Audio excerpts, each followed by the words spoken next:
Dalam nama Bapa dan Putra dan Roh Kudus. Amin. Allah Bapa di surga, kami bersyukur dan bangga bahwa Engkau kami sebut Bapa. Karena itu berarti kami adalah anak-anak-Mu yang mempunyai relasi personal, akrab dan mesra dengan Engkau sebagai Bapa. Dan Engkau mengirim kepada kami Putra-Mu Yesus dengan maksud supaya kami menjadi seperti Putra-Mu Yesus. Bantu kami ya Bapa supaya relasi kami semakin kuat dan diperdalam. Karena julukan gelar tersebut. Demi Kristus Tuhan dan pengantara kami. Amin. Para saudaraku yang terkasih dalam Kristus, Injil hari ini bicara tentang sesuatu yang menjadi bahan permenungan kita kaitannya dengan kata atau ungkapan siapakah saudara, siapakah ibu. Ketika Bunda Maria dan saudara-saudaranya ingin menemui Yesus yang begitu sibuk dengan pengajaran dan begitu banyak orang yang mengelilingi dia. Ya. Lalu Yesus menambahkan sesuatu yang menurut kita penting. Ibuku, saudaraku adalah mereka yang melakukan, yang mendengarkan dan melakukan sabda Bapa, sabda Allah. Saudara, ada dua aspek penting yang mungkin menjadi bahan renungan kita. Pertama, tidak berarti bahwa Yesus mau meniadakan relasi manusiawi biologis di dalam keluarga. Tentu dia menghargai itu. Tentu dia menghormati itu karena Allah menjadi manusia, menjadi Yesus, ya, penyelamat, penebus dengan cara yang manusiawi, yang natural, alami ya. Ya, Allah menjadi manusia di mana menggunakan atau memanggil Maria sebagai ibu Yesus, ibu Tuhan. Inkarnasi, Allah menjadi manusia. Ya. Nah, jadi dengan kata lain, gelar julukan tersebut adalah suatu penghormatan akan kenyataan bahwa Tuhan memakai kemanusiaan kita sebagai sarana untuk mengangkat lebih tinggi kepada suatu relasi yang lebih personal, ya, lebih spiritual, lebih rohani. Tidak berarti ini ada dikotomis antara yang lahiriah, yang manusiawi dengan yang ilahi. Tidak demikian, jadi tidak setengah-setengah manusiawi dan ilahi, tapi di dalam yang manusiawi itu ada yang ilahi dan kita harus menemukan yang ilahi itu, ya. Dan ini penting bagi kita ketika orang Yahudi melihat Yesus sebagai orang Nazaret, anak dari Maria, anak dari Yusuf, mereka gagal hanya sampai di batas itu, ya. Maka kita pun dalam kemanusiaan kita berjuang, berusaha menemukan yang ilahi di dalam diriku yang manusiawi ini. Ya. Jadi ini kegagalan orang Yahudi adalah kegagalan untuk masuk ke kedalaman. Ya, tidak di permukaan tapi masuk ke kedalaman bahwa yang manusiawi Yesus dari Nazaret itu yang kita kenal kemudian menjadi anak Allah. Dan Yesus pelan-pelan mewartakan itu, mewahyukan itu kepada orang-orang Yahudi. Dan orang Yahudi akhirnya tidak mampu menerima karena gambaran mereka adalah Allah itu yang besar, yang agung, yang mulia, yang luar biasa. Jadi saudaraku yang terkasih dalam Kristus, bagaimana kita menemukan Allah? Tidak perlu jauh-jauh, tetapi masuklah dalam diri kita masing-masing. Dalam kemanusiaan kita, dalam keberadaan kita sendiri sekarang ini seperti apa? Konkretnya seperti apa? Yang konkret saja, yang nyata di dalam diri kita sendiri, dalam keluarga kita. Di situ kita menemukan Allah. Jadi Allah bekerja di dalam kemanusiaan kita, di dalam kerapuhan kita, dalam keterbatasan kita, dalam keseharian kita, katakanlah seperti itu. Ya. Jadi ini yang kemudian harus dimengerti. Pertama dimengerti bahwa the omnipresence of God, Tuhan hadir di segala tempat, di segala waktu. Maka kita belajar untuk menghayati kehadiran Allah di mana-mana. Bukan hanya pada waktu kita ibadat, pada waktu kita berdoa, pada waktu kita ke gereja, tapi menyadari kehadiran Allah di dalam keseharian kita. Santa Teresa dari kanak-kanak Yesus sangat luar biasa dalam hari ini. Dia menghayati kekudusan, kesucian justru di dalam keseharian. Ketika dia mencuci pakaian, dia memasak dan segala macam, dia menemukan Allah yang berdenting, ya, mengingatkan dia akan kehadiran. Nah, disitulah sumbangan spiritualitas karma adalah menghayati fakare Deo, menghayati kehadiran Allah, menghayati Allah hadir di dalam keseharian kita. Sekali lagi, tidak ada dikotomis antara yang rohani, yang jasmani, yang biologi, tetapi merupakan suatu yang di dalam kemanusiaan kita menemukan Allah, dan itu harus perjuangan yang tidak mudah.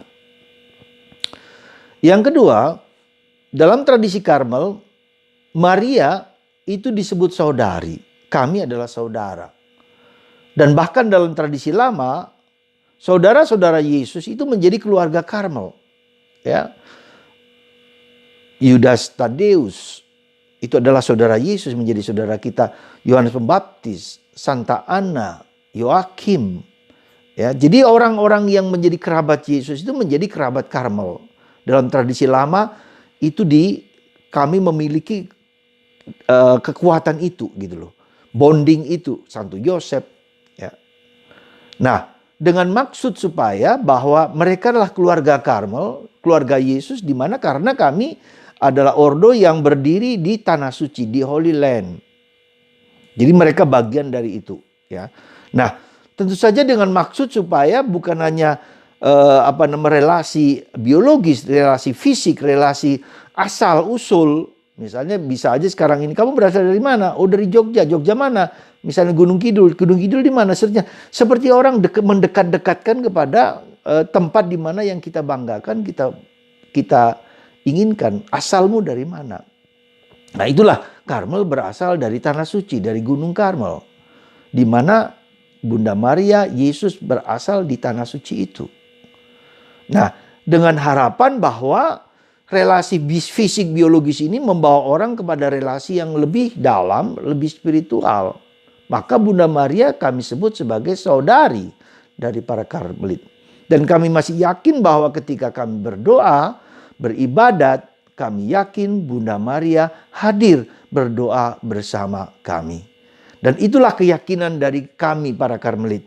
Dimanapun kami berada dalam berdoa, kami mencoba tadi saya katakan yang pertama tadi belajar menghayati kehadiran Tuhan dimanapun berada dalam keseharian yang sederhana, tapi juga menjadi keluarga di mana Bunda Maria ikut serta di dalam doa bersama kami di dalam kehidupan kami sehari-hari karena dia menjadi saudari kami. Dan tentu saja bukan hanya itu, yang penting juga adalah menjadi seperti Maria. Ya. Maria bukan hanya devosi di mana kita minta perlindungan, minta pertolongan, tetapi lebih daripada itu menjadi saudari berarti dia saudari dan saya saudara. Jadi bersama-sama menjadi murid Yesus, mengenal murid Yesus. Jadi menjadi seperti Maria dalam penghayatan kita dalam mengikuti Yesus.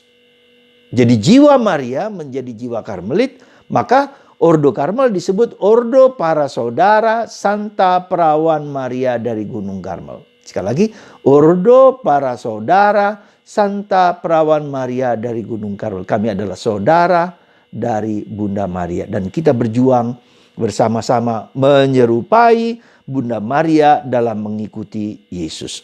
Obsequio Jesu Christi, ya, lewat Bunda Maria. Mengikuti Yesus Kristus seperti Bunda Maria dan Nabi Elia kemudian ditambahkan. Ya, Elia berarti perjanjian lama, ya, dalam perjanjian lama yang sungguh-sungguh zeal for God. Jadi yang zelo selatus sum pro domino Deo exercitum, berjuang, berusaha untuk menyerupai, bergulat sungguh-sungguh, ya, untuk mengikuti Yesus. Nah, saudaraku yang terkasih, yang ketiga, yang terakhir unsur penting di situ, Yesus menambahkan sekali lagi bukan hanya biologis, bukan hanya fisik, bukan hanya tanah, tetapi lebih daripada itu kita masuk kepada relasi personal, spiritual, mendalam. Maka Gunung Karmel puncaknya itu adalah Yesus. Jadi dengan kata lain, mendaki Gunung Karmel, mendaki ke puncak Yesus. Ya. Disitulah Yesus yang mengundang kami untuk naik. Ya. Bersama dia datang kepada kita, mendorong dia untuk sampai ke puncak Gunung Karmel, ke puncak Yesus Kristus. Ya. Nah, itulah menjadi cita-cita kami bersatu dengan Tuhan, mencapai puncak dengan, kalau naik gunung harus melepaskan segala sesuatu, kekosongan, nada-nada. Ya, tidak melepaskan barang-barang bagijis apa saja hambatan-hambatan kita. Karena kalau naiki gunung kita nggak mungkin bawa barang yang banyak, nggak mungkin. Tapi membawa barang kekosongan, emptiness, ya, yang bukan Allah, melepaskan yang bukan Allah. Jadi mencintai berarti melepaskan segala sesuatu yang bukan Allah dalam diriku. Berjuang untuk mencintai Tuhan dan sesama. Melepaskan egoku, melepaskan kemauan-kemauan yang bertentangan dengan Tuhan. Saudara, mari kita bersyukur bahwa kata yang dipakai adalah saudara-saudari, bapak, ibu, ya, adalah ungkapan yang sangat bagus di dalam relasi kita dengan Tuhan. Kita menjadi keluarga Tuhan, keluarga Allah, keluarga Bapa, yang menjadi ada suatu relasi yang personal dan hangat, akrab di dalam menghayati panggilan itu. Dan dengan demikian kita tahu bahwa karena ini keluarga, maka tidak boleh ada sesuatu yang paksaan, tidak boleh ada sesuatu yang keterpaksaan, tetapi sesuatu yang kerelaan, keikhlasan, ya, ketulusan dalam pengabdian kita, supaya keluarga ini menjadi keluarga yang harmonis, keluarga yang damai, keluarga yang tentram, keluarga yang bahagia. Karena semua mau menghayati di jalan Tuhan, mendengarkan Tuhan, mencari wajah Tuhan bersama-sama.